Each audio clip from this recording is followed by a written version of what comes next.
where you started cooking. Did you cook at all as a child? I did. My father was an avid home cook. I'm from Wisconsin originally, so it's very, very cold in the wintertime. So we would bake bread, make soups and different things like that. But he was always, he was in the kitchen before it was fashionable. There was no, obviously. Right.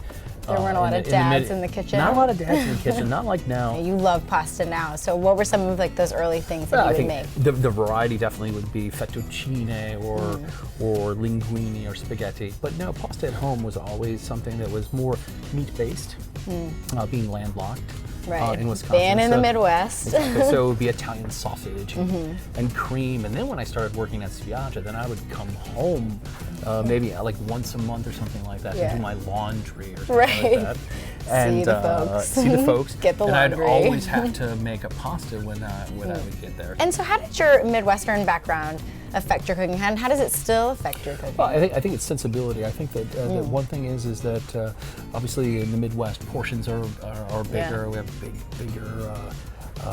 bigger sized portions, big restaurants. But the one thing that really taught me was growing up in Wisconsin, we were always very close to the garden in July and August, and we waited for sweet corn and tomatoes and that type of thing. And so there's a lot of things that you can draw between that and I always like to say that Italian is a cuisine, but it's also a thought process. I know the word comfort food we just say it all the time. Yes.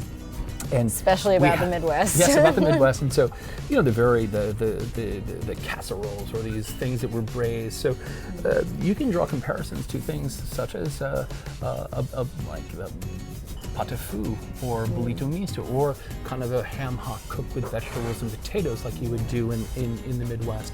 Years ago, my grandmother would make tomato and meat sauce. Well, that was like, we were eating bolognese. I didn't even know that. You didn't know what it was. But my grandmother was from Norway, and so that's how she learned when she came here and she was 15 years old. So she learned how to make tomato and meat sauce that was something Italian that her mother cooked, you know, many years ago, and it even had bay leaves in it. And bay leaves are something that you put one bay leaf in when you're doing bolognese cooking. Not everybody does, but a bay leaf. So there was a little bit of wine in it. Where did she pick that up? I just don't know. That's just it. From Norway to the Midwest. But you know, the European sensibility, that kind of thing, you know, it's all there. And Italian food kind of percolates for everywhere. Everyone. Well, it really does. It percolates through. You know, we're very fortunate as a chef to have an outpost in Istanbul and Hong Kong and London, and it's amazing to me to see how the Italian kitchen has just gone all over the world. We are making a dish today that has evolved. Tell me a little bit about what we're about to make. We're going to make Strozzapreti with crab and sea urchin and a little bit of toasted breadcrumbs on top. So it looks very simple, but there's a reason, there's a method to the madness. So it's come from many years of experience. We better get it right after 5 years of being here. I would hope so. Now we are in the kitchen at Marea. What do we got here? We have Strozzapreti, which are a pasta that is from Emilia Romagna. Okay, well listen, we're going to start with a little bit of sliced garlic. So I'm going to walk over here. No.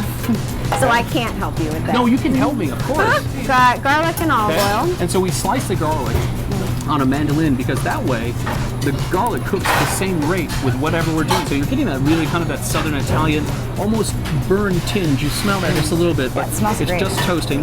Now this is fresh San Marzano tomato. Works all year round. It works all year long. And a little bit of basil. A little bit of basil.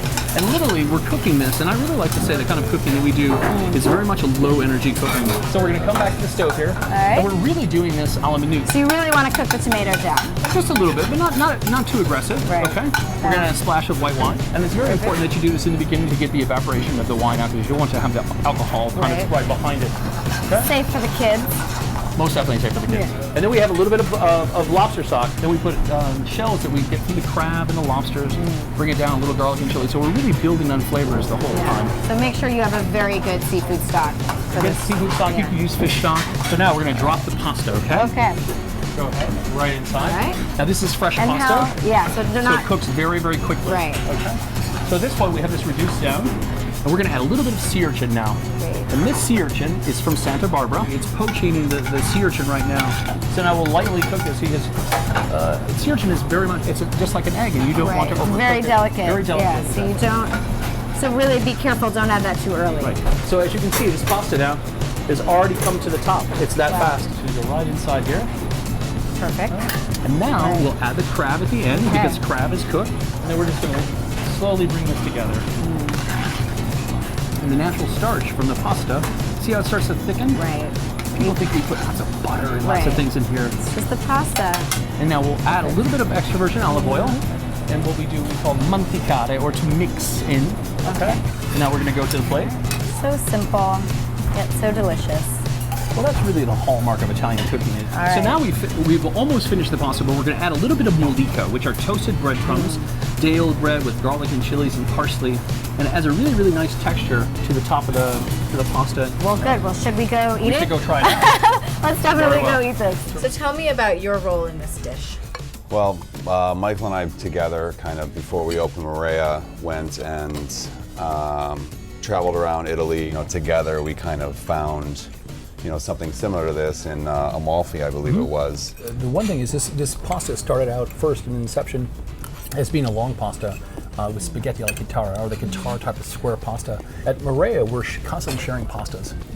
And it's really, really hard to share pastas. As you can see how simple it is to share with a spoon. And in this way, it holds the sauce a little bit better and it just works out. Do you feel like everybody has those pasta memories? I mean, even not starting out, in Italian food, I mean, everybody sort of has those pastas that they make at home or the sauces that they make. I mean, do you find it's important to sort of feed into those pasta memories? Definitely. I mean, I think growing up in the Midwest, as Michael and I both did, I would assume that most of our pasta memories were meat-based. Oh, absolutely. Whether it be like mastaccioli at a football banquet, or maybe your sausage that have been braised in there or something like that. Or maybe your dad made meatballs, once a month, or your mom, whoever it might be. So, opening Marea, where we're predominantly seafood, we're kind of making our own memories, as we go, and hopefully, I think, making lots of memories for our guests. Well, I'm going to take a little bit more. Thank you so much for having me here at Marea. I really appreciate it.